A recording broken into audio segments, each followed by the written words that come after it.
Want no silver threads among the gold. Want no silver threads among the gold. Want no silver threads, want some action instead. Want no silver threads among the gold. Be my life's companion and you'll never grow old. I'll love you so much that you'll never grow old. When there's joy in living, you just never grow old. You've got to stay young, 'cause you'll never grow old. People who are lonely can be old at 33. Don't let it happen to you. Don't let it happen to me. Be my life's companion and you'll never grow old. You'll never grow old. No, you'll never grow old. Love and youth and happiness are yours to have and hold. Be my life's companion and you'll never grow old.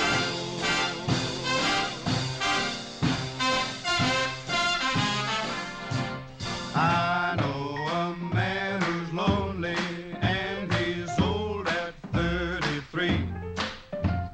No one wants to be old at 33. Your disposition sours like a lemon on a tree. Don't let it happen to you, and don't let it happen to me. Be my life's companion and you'll never grow old. Yes, I love you so much that you'll never grow old. Love and youth and happiness are yours to have and hold. Be my life's companion. Be my life's companion and you'll never grow old.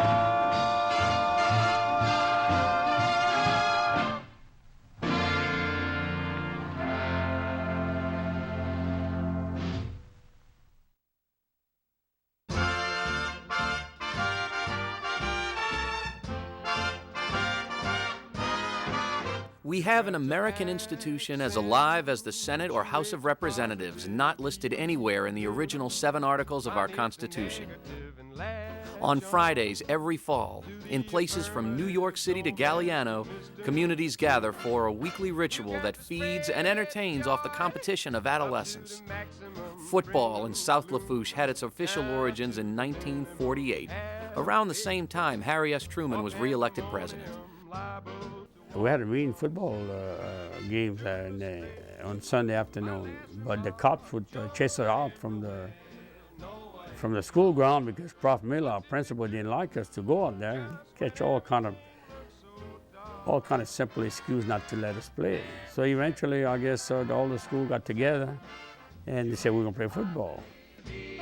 The Depression-era America was a decade-old memory, and the spirits and optimism were high as America headed past the baby boom and into 50s idealism.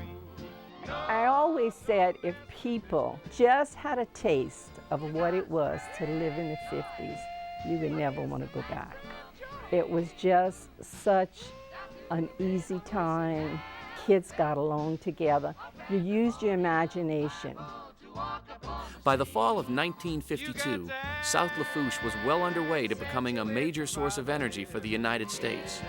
Oil field jobs were plentiful, and several young men left the farms kept by their families for generations and headed offshore for larger, steadier incomes. The post-war is where we're really switching from the old farming economy into what we have today. Sharecropping was, especially in LaRose and Cutoff, sharecropping on Clovelly and in Delta Farms was where most people made their living. My daddy would wake us up at 4 in the morning, eat breakfast and all. About 4:30 we'd hit the field, go dig potatoes, pull out onions, or plant potatoes, all depending what time of the year it was. I live across the Intercoastal Canal, and Clyde Acosta, his daddy would let him use the truck to go to school so he could go and come back. Clyde would wait for me, and he'd take me to school. We'd make it just in time. And when I was a senior, Mr. Bienvenu was my homeroom teacher. I had his first class in the morning with him. Sometimes I was a few minutes late. He wouldn't even notice it. He knew what I was doing. It worked out real good. In the afternoon after practice, wasn't no fooling around. I had to go back. I knew I had some work left in the field to do. But tractors were starting to come into use in the 1940s, which reduced the need for workers.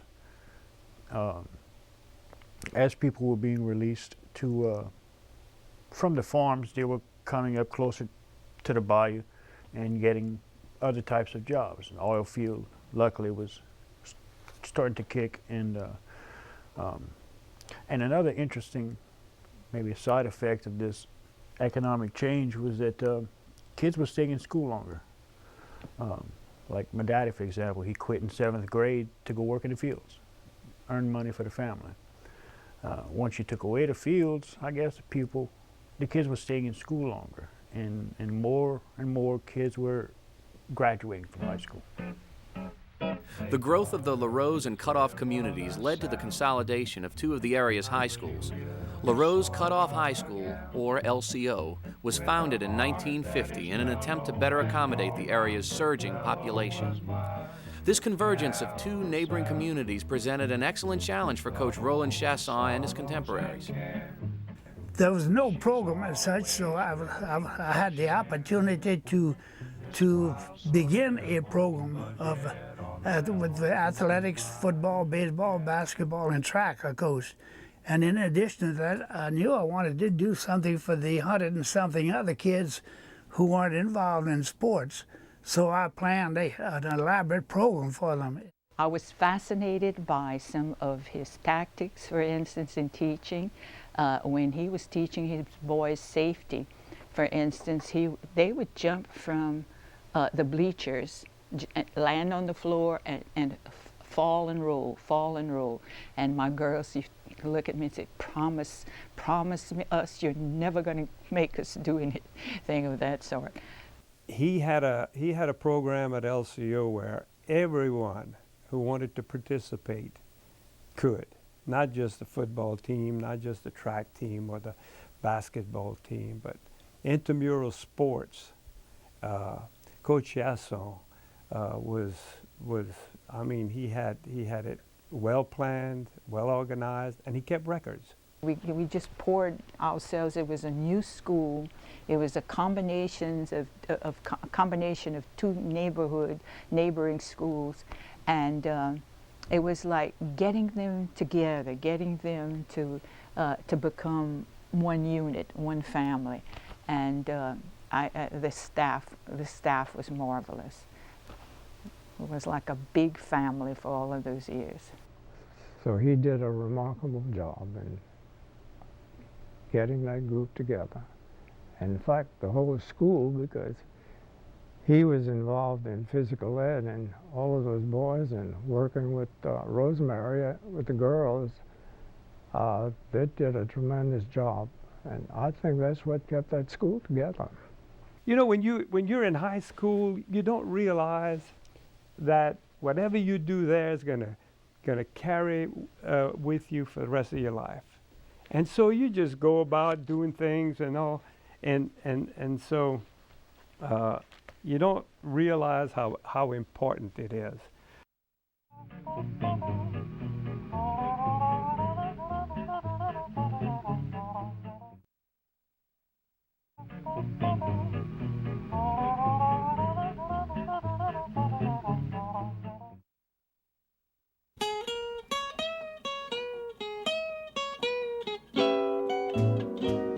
While presidential candidate Dwight D. Eisenhower was promising to go to Korea to help resolve our overseas conflict, LCO's six-man football team began a promising season.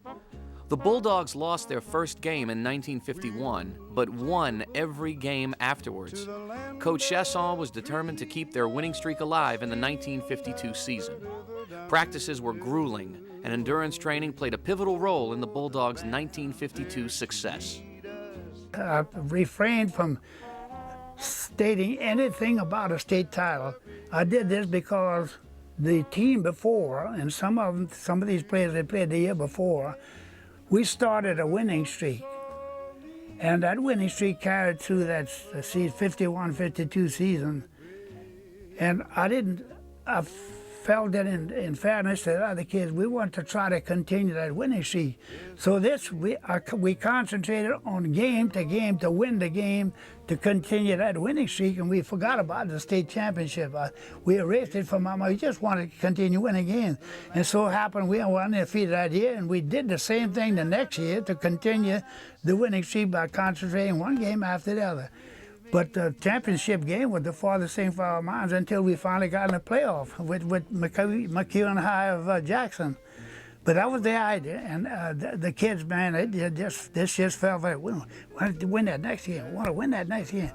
They did it last year. Let's continue. Let's continue. I liked Coach Chasson from the very beginning. He had different ideas, and we had been used to playing for Coach Hillman, and he had his own way of coaching. Coach Chasson came in with a lot of new innovations, not necessarily any better, I wouldn't say that, but they were different. And you know how it is, you get used to a routine after a while and you want to maintain that. But we were successful. Halfway during the football season in 1950, on a Sunday I was playing basketball, independent basketball, and I was running all over the court, and Coach Chasson was refereeing the game. And the Monday morning he came and asked me if I wanted to play football.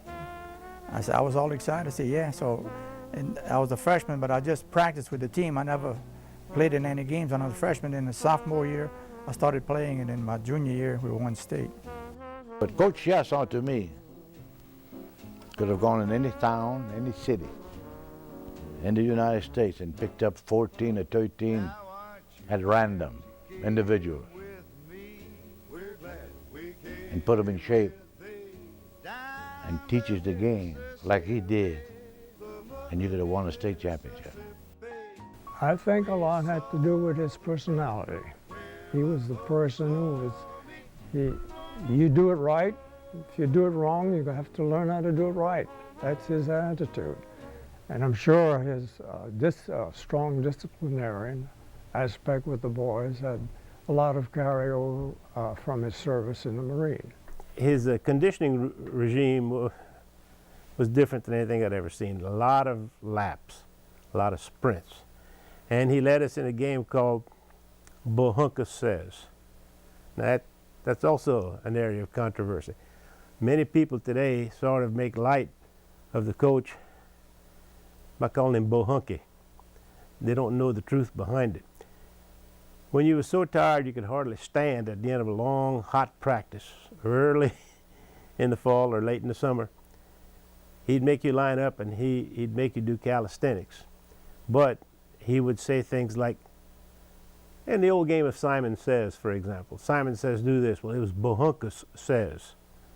And if you messed up and did something that Bohunkus didn't say, well, then you had to take laps until everybody else finished. The last man dropped out. When I was in recreation work, we would have little games we'd play in. It's a simple game. O'Reilly said, all right, you have your arm out. O'Reilly says, arm down. Well, you put your arm down. But if my arm went up and you put your, we fool you. We'd say, O'Reilly said, arm down, you put it up. So you'd have to run the track or do some exercise, you see. Now I changed from O'Reilly, and one day I said, I used the term bohunkers. It's actually a little game we used to play. It never bugged me. So on the campus, hi, bohunky, then it got to be bohunky. It never bothered me. Bohunka said that was a big deal. Everybody would use that as a joke, you know? And But when Bohonkas walked in, it was a different story. People started calling him Bohunkus behind his back. I think he knew, he definitely knew. But eventually it became Bohunky. And some of the kids used to call him Bohunky when he had physical education classes at South Bush High School. In a way, sort of detrimental, or they thought it was detrimental to him. Yeah, to me, really, it was I consider it an endearment word, not a derogatory word. But I tell you, some of the kids, I think they used it derogatorily. But they were always well away from it when they did it. I'd hear them from the cafeteria when I was walking to the track outside. I'm a honky! You know how it is, you always would put down your teachers, the people who are ahead of you.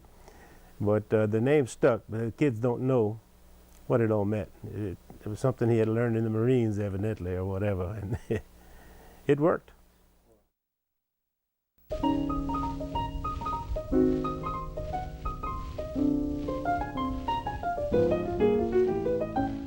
We were a well-disciplined, a well-trained ball club. I mean, we did everything was running. We remember the Fridays before the Sunday games, we used to practice at recess, run our plays at recess among the student body. And we were like a well-oiled machine. It was like clockwork. Everybody knew where they were going, and that was his discipline. Everybody knew where to be at. Nobody lifted weights, but we would run literally miles and miles and miles at every practice. If I remember correctly, 2.5 laps around the LCO campus equal a mile. And so when you would come out of dressing room, you would do probably 5 laps or 6 laps, whatever that amounted to in miles. And then you would do calisthenics for half an hour or so. And of course, he would do it right along with you. He'd run the miles, and he'd also do the calisthenics. It was a breeze playing in a game compared to the workouts we had. And we'd go to the locker room, get dressed with our pads on, and go out in the yard, and we'd run laps, 4 laps. Then after that, we had just warmed up. We'd do calisthenics for a good period of time. Then we'd run wind sprints. And after we finished wind sprints, we scrimmage.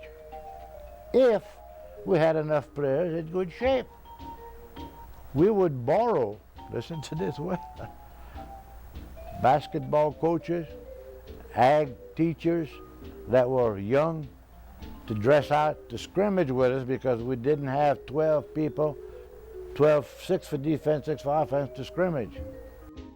I'd say his conditioning, he was strict, and he would work out with us. He wouldn't just let us perform and walk off and look at some plays or stuff like that. He would work out with us.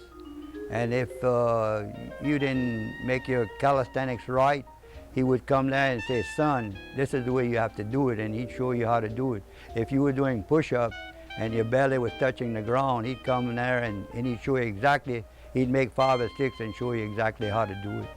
Well, when you got there, you'd do the regular warm-up exercises with your burpees and your side straddle hops and your push-ups and rolling around and just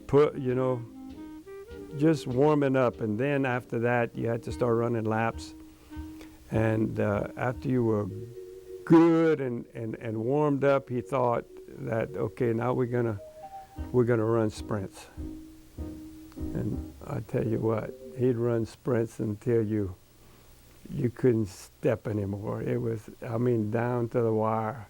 And then Coach Janson would make a scrimmage from Monday to Thursday. The defense against the defense, against the offense, and we would never stop. We were hitting hard until the Sunday come. We were playing football the whole week. There's none of that pushing stuff. We were hitting. If you uttered a curse word, you did a lap. If you tackled somebody and you grabbed his jersey instead of making a clean tackle, you would do a lap. You know, different things like that. Little infractions, he'd say, give me a lap. So at the end of the day, you may have run, Lord knows, 3, 4, 5 miles, 6 miles with your equipment. And as a result of that, I think when we play a game, that was a day off. So we'd go and there'd be a canal. One of us would decide to dive in that canal with the whole equipment. Now Coach Chasson knew that equipment was expensive and he had to work on that. So when you came by, I said, son, you run another 5 laps. So how could you be out of shape with such a training schedule like we had? Another thing, you're not going to believe this. No water. No water. Some reason or other, we would, Coach believed that water weakened you. Water discipline was strict. You never had water until the practice was over. Then you usually drank so much water you were bloated.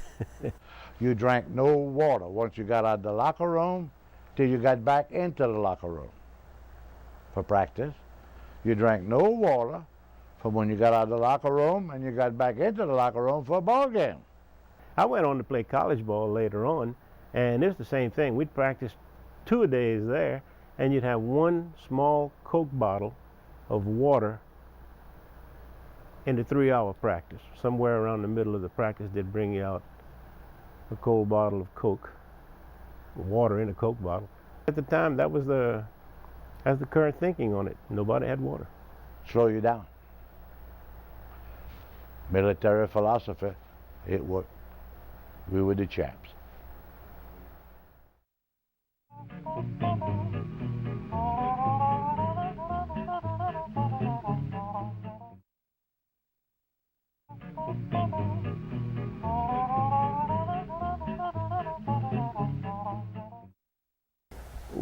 We didn't have a face mask. We didn't have any bars on the helmet. We had the first few years we had leather helmets. We didn't have the new plastic helmets. We had leather helmets, and it was really close to your head. Somebody hit you, your ears would sound. And I got my nose broken, but on defense, not on offense. I got it broken in defense.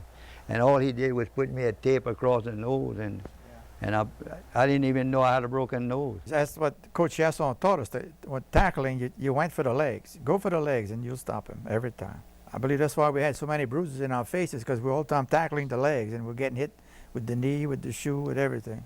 I don't see how people didn't get crippled for life with the equipment we had. Leather helmet, and leather pad, with a tie pad. People nowadays, they hardly believe that we play with that kind of equipment. Nothing fit good, no mouthpiece, no face guard.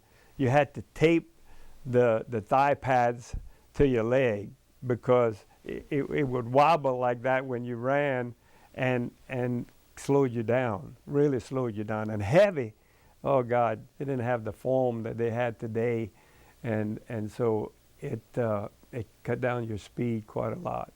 So everything was taped up. I mean, everything. Because it was so loose. Everybody had shin marks and cleat marks on the shins, bleeding all the time. So we'd get the foam and just tape it to the shins, and we'd be running like that. If you see any of the pictures, you'll see that, especially Jimmy David is in that picture. He had cleat marks from the blocking, all the blocks that he would throw. He had foam just taped around his legs all the time. The equipment we had was hand-me-down from the old Cutoff High School and the old Rose High School. And Coach Chasson had to repair most of the shoulder pads and the hip pads. And whenever we'd put our equipment on, we had to tape it, because if you wouldn't tape it, it would go side to side, and it would impair your running. You couldn't run like you wanted, so you had to tape it down. And we all wore rubber rubber shin, piece of rubber in the front, and we taped that to protect our knees. And most of the time when you'd fall, the pads would slip up and your knee was exposed. And that's how most of us got busted our knees. The ground was so hard and your knee would come in contact. A lot of times we had to come at the game and just start kind of tying some of the equipment together because the strap would break. And he always had a little piece of the nylon rope that he'd tie get back in there. Oh yeah, the equipment wasn't the best. Coach Chasson had quite a few plays. Of course, he might have had 40, 50 plays. Out of them 40, 50 plays, you had about 4 or 5 different variations of that same play. Yeah, I had over 100 different plays, by the way. And the quarterback didn't have anything on his arm to look at. He had to know these plays. But we would review our plays constantly, and that was our main drill, to make sure a youngster knew his block and that he'd carry out that blocking assignment, and also that he would tackle properly. Named his plays like Daisy May and run, Little Abner halfback pitch, or something like that. And we didn't like that. We liked the numerical system. But that worked out. It worked out real well. You could play offense, defense. You had 3 linemen, a center, and 2 ends, and you had a quarterback and 2 halfbacks. Now, we ran our plays from the I formation and from the regular T formation. Every man could catch a pass. Now, the quarterback was restricted in this way. He could receive the ball, but he couldn't run with it. He had to pass it off to somebody. Then he could get a lateral, or he could go off a pass. The center could go off a pass. And J. Kidd scored many touchdowns for us. It was wide open. The football field was 80 by 80 yards long, about 40 feet wide, 15 yards to score for first down. And I think the extra point kicking, you got, let's see, I think you got 3 points for one. I forgot now. But we would drop kick. I had 3 boys that could really drop kick. You didn't place kick for an extra point. You either ran it or passed it, or you drop kicked. And drop kick was worth 2 points, I believe. So those were the basic rules.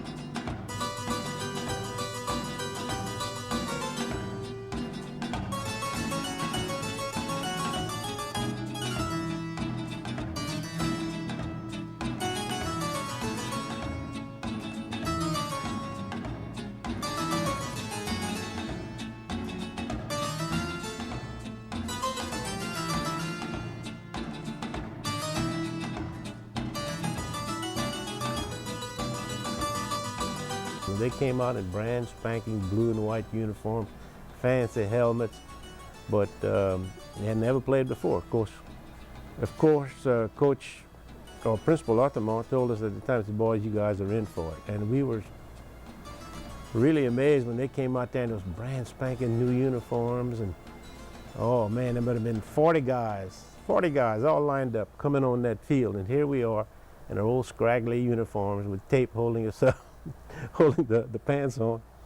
If you notice in that picture, the one they all have, I've got a piece of sponge in front of my leg. That's how we protect our legs, by putting a piece of sponge there.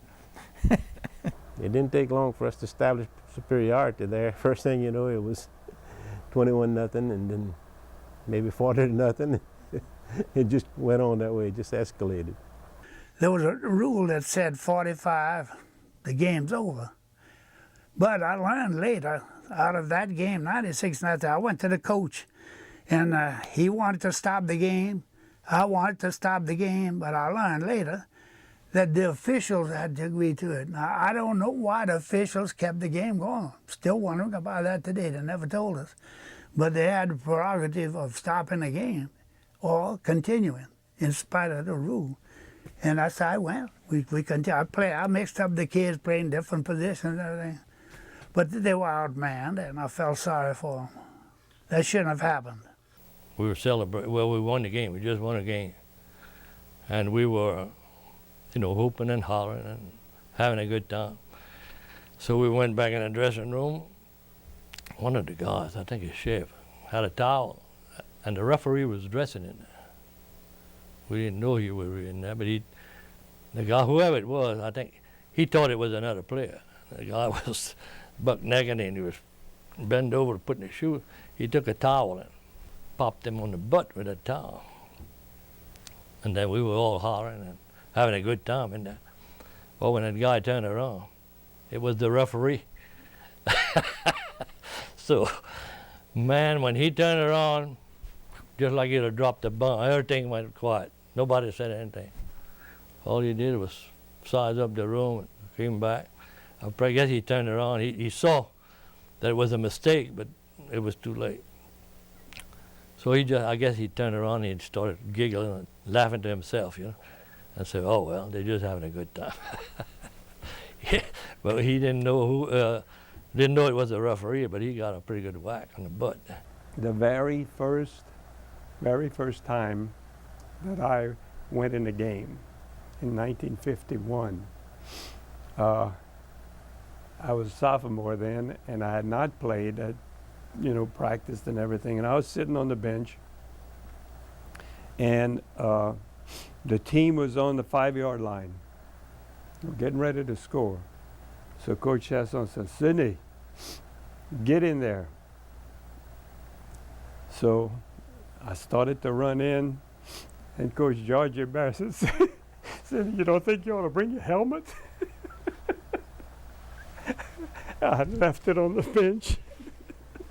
I said, "Yeah, Coach, I better." Almost everybody on the team could have been a first stringer. They might not have had the experience we had, the seniors had, but almost everybody could have been a first stringer.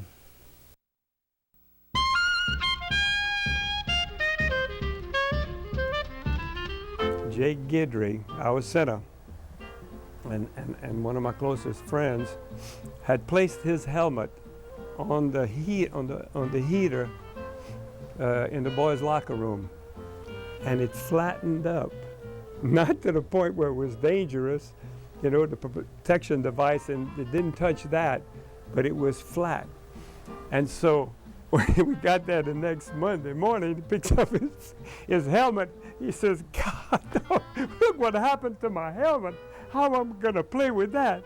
Well, I said, "Jake, you're going to be able to hit hard. It's not going to glance off of anybody." And he says, "Yeah, but they might hit me hard too." He says, No. So we sent word out to every team that we could, say that our center hit so hard that his helmet was flattened, and it intimidated a lot of them. That was something else. They had these Slavonians that would play on the team, and their parents was in the oyster business, and in the summer they worked on the oyster boats, and they were tough. They used to shovel these oysters and do the oyster business is tough. So they were tough. When we go to play them, they all had beard and mustaches. We thought they were older than us, but it's just that they were more developed than we were. Buras was our nemesis, and we were their nemesis too. And we played competitively with them, close games. And although we beat them on the road to the championship, we had a winning streak. Now, the idea was, we had to play Buras, and we didn't want to upset the 28-game winning streak, and we didn't. So we finally beat Buras, and we ended up with that victory, that record of 28 straight games. But Buras was tough all the time, as we were too. When you know you're going to win, you can win, and we knew we were going to win, and we did it. We were real proud of that game because I knew after winning that ball game, and I knew We had the horses to go the whole way. I think I read in an article one day where they said that we were never cocky, we were just pretty much sure or arrogant. And that said, we were just sure of ourselves. And really and truly, we never thought about state. I never thought about division because we didn't know about these things. You didn't have the press coverage that they have nowadays. I had no films. I wish that I had filmed of us playing, you know. But cameras, I believe nobody knew what a camera was except a still camera, you know. As far as moving picture cameras, no.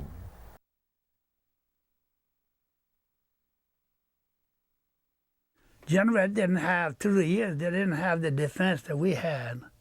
And I studied their record and I scouted them for 2 games before we played them. They won by, they were 77 to 52, 77 to 40 something. So I knew that they could be scored on. And we planned accordingly, we trained accordingly for them. General had 2 or 3 outstanding individuals there. One of them was a Guidry boy and the other was a Lemaire kid. They were both excellent athletes and good players, and they had a good game plan. Coon Pierce, for the state championship game, he said, I'm going to catch him from behind, and he sure did. That best runner, Guidry, Coon would catch him from behind. Well, this Guidry guy that was supposed to be so fast had broke loose running, and I ran him down. I ran up, I caught him and stopped him in his tracks. I'll never forget that, and I remember making most of the tackles in that state game. We wanted to win. We wanted to know what it felt to be a champion. And we listened to a hard-headed, hard-driving coach, which we all respect to this day for what he did 54 years ago. They had a lateral play that was out of this world. Two scoot backs, man. And we waited 2 weeks on this particular lateral. And I instructed my left hand to go for the halfback that had the ball, and my right half to go for the boy who was going to be lateral to, and I had another kid, the left half, to go for the ball. And Philip Collins, he's on the team. He was on here. I saw him the other day. He went for the ball like he was instructed to, and man, he caught that ball and ran down for a touchdown. It broke their backs, I say, because they never tried it again. During the whole game, they were afraid to. And if they had tried it, they might have scored a couple touchdowns. After we told them that our center hit so hard he flattened his helmet, they were scared of us. We went to the state game knowing we were going to win it, with no doubt in our minds. I remember that I scored 1 touchdown. And after I played right at the first half, right before the first half of the game, before the first half ended, that's when I got hit in the face with a cleat. I was running interference for Jimmy Davis, and I threw a block, and he came to jump over me, and hit me right in the eye with those cleats. So he put my eye out. But at halftime, they put butterflies to close the gap. And then I played the second half with 1 eye. But we did all right, and we won the game, so that's what counts. I didn't dwell on any speech to stimulate them, because during the whole week I stimulated them enough with my firmness and fundamentals of learning plays and blocking and tackle. Come Sunday, what could I tell them? They were stimulated to go in and continue that 28. That's what I stressed. Continue that 28, that game winning streak, so as long as we could, and not to concentrate on a championship or anything like that. We just wanted to win games. If you win games, you might win a championship. I had that in my mind. It gives you a hell of a good feeling to know that you were just among a select few, very few guys on that team representing the whole parish, and it just gives you a great feeling to know that you did it. And I don't know much more to say except that you're proud to be associated with the guys that I was associated with, that all turned out to be really, fine, upstanding citizens and good members of the community. And just to be associated with those guys it's a hell of an honor. Well, we were very, very proud because we didn't know what Generate had, Coach had scouted them and kind of let us know a little bit of what was going on, but we knew they had this one great player, this Larry Guidry, and he was everything, and he really had a great game, but we corralled them, we controlled them, and we kept ahead of them. And with them, good run by Philip, by Numa, some great blocking, and we truly played as a team. No personal individual involved in the win of that game. It was the whole team as a whole. Team playing as a team, disciplined by ex-Marine, and keeping us all together. That's the basic of our 1952 football team. We were tough. We were ready for the games. There was no hesitation. We knew we were going to win the game. They were good. They were good. But we were better. Championship in those days was something really big. It's something that you can't buy. It's just an intangible value that you got to live with the rest of your life.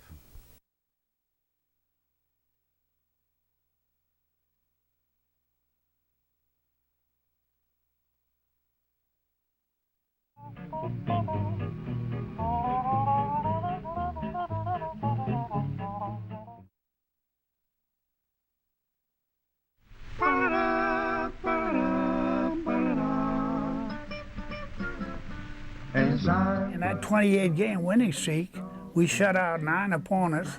We were never shut out in 4 years of playing six-man ball. That's quite an achievement there. When you're involved in sports, whether it's football, basketball, baseball, or track, or whatever the sport is, you're looking forward to a championship maybe over a period of years, probably, or maybe the first year if you're lucky enough to have the personnel, and maybe the third or fourth year, but they took it all in stride, and they were very happy, and it didn't go to the community's heads because we won the championship. And I think that carried over because, let's see, in 1966, we won the Class A championship, beating Abbeville, and then later on at South of Fuji, there was another championship we won. I think it was in '74 around that time. So you see, all of this through the years just kept on adding to the patriotism and of the local people and the players, and they all took it in stride. They didn't get swell-headed over it. Teamwork, learning your plays, knowing every play. We'd practice, man, for hours. We had over 100 plays, and everyone had to be done to perfection in practice. Now, if we had some of my boys opposite finishing the opposition, well, we didn't want to kill him. We didn't want them to kill themselves. Well, they furnished enough opposition so that we had a strong enough effort on the part of those youngsters to challenge us. But we concentrated on those plays, man. That was it. To show you that I'm proud of that team, look at this. This is a 1952 award for the state championship team. I still have it. And if the boys that played for me, I can't locate there, you know what they're gonna do? They're gonna run the track for me tomorrow. Well, it was a comradeship between the guys. We had good relationship. We all got along together. We hunted together. We fished together. And I can remember one time, a couple of times, some of these guys that Dad had a truck for them. They would bring their harvest to the French market on Monday. So they had to get their harvest in the weekend or whatever for the Monday. And we wanted to play ball, and this guy wouldn't have been able to go play ball. He had to help, get the crops in. So what we did, we just went out Saturday morning, the whole gang, not say the whole, but 5 or 6 of them, help him harvest his crop. so he could play football on Sunday. That was the pleasant thing about working with those boys from Cutoff and LaRose both. When they were on the team, it was a team. It was not where you were from Cutoff or you were from LaRose. You were at LCO. And that's the attitude they had. And Coach did a remarkable job in getting that group together to serve as one team. We were all one. I mean, that's the only thing I can tell about the 52 team. I mean, there was no animosity against nobody. Everybody was together. Everybody played together. They were such nice, friendly kids. You know, when I go back and I look at which ones, you know, there weren't any of them that I can pick out and say, that was a troublemaker or something, you know, of that sort. It didn't make no difference who would score or who would have the ball. The team played as one.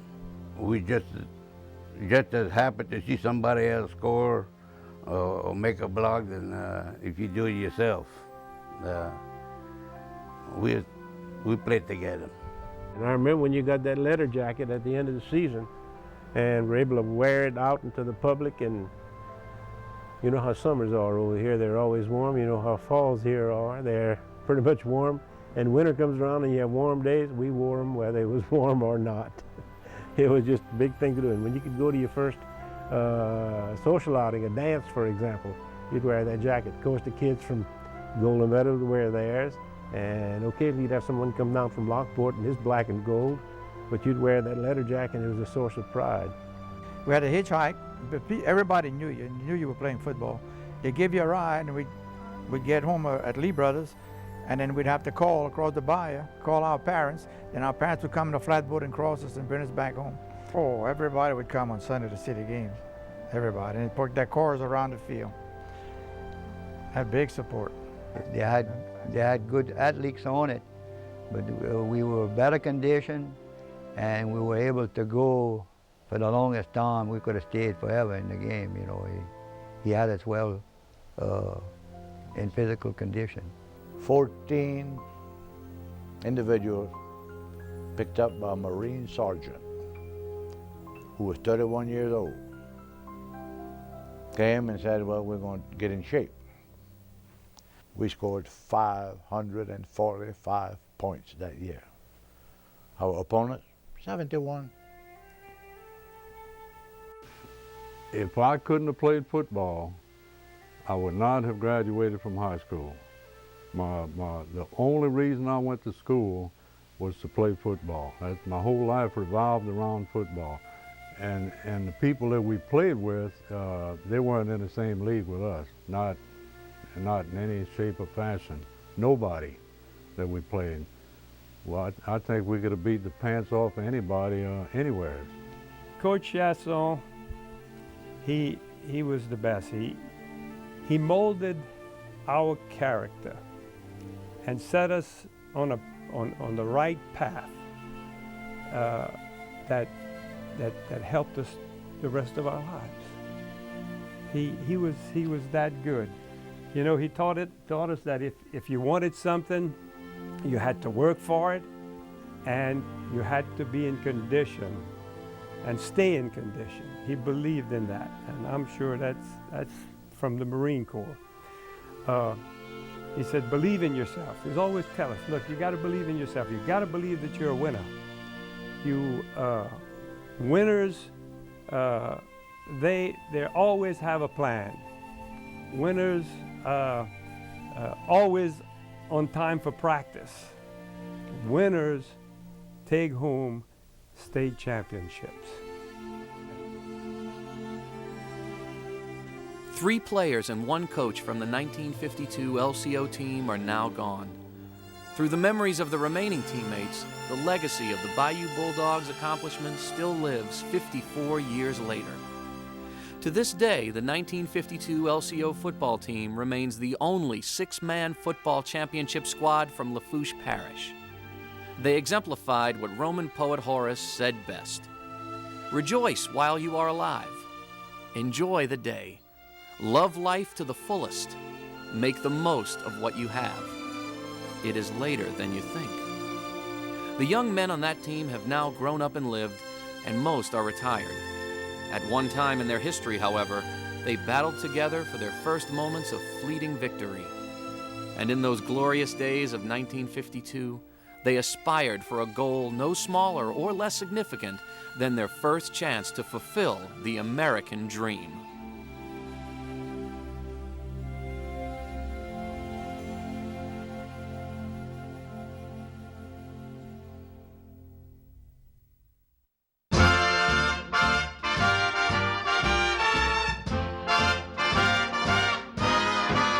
You got to accentuate the positive, eliminate the negative, and latch on to the affirmative. Don't mess with Mr. In-Between.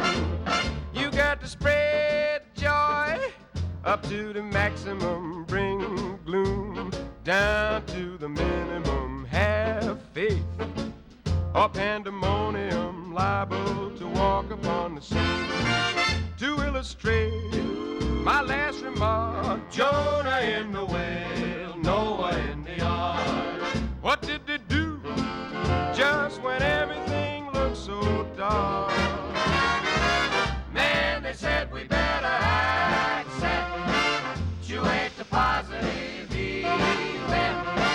eliminate the negative, and latch on to the affirmative. Don't mess with Mr. In-Between.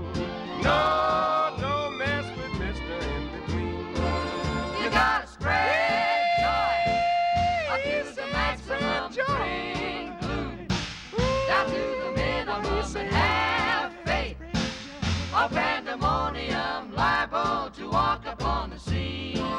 You got to accentuate the positive, eliminate the negative, and latch on to the affirmative. Don't mess with Mr. In-Between. No, don't mess with Mr.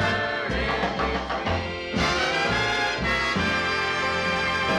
Colors revel a sound, a peculiar sort of a gal, with a heart that is mellow and all-rounded fellow, was my gal Sal. Troubles, sorrows, and care, she's always willing to share. This wild sort of devil, but yet on the level, was my gal.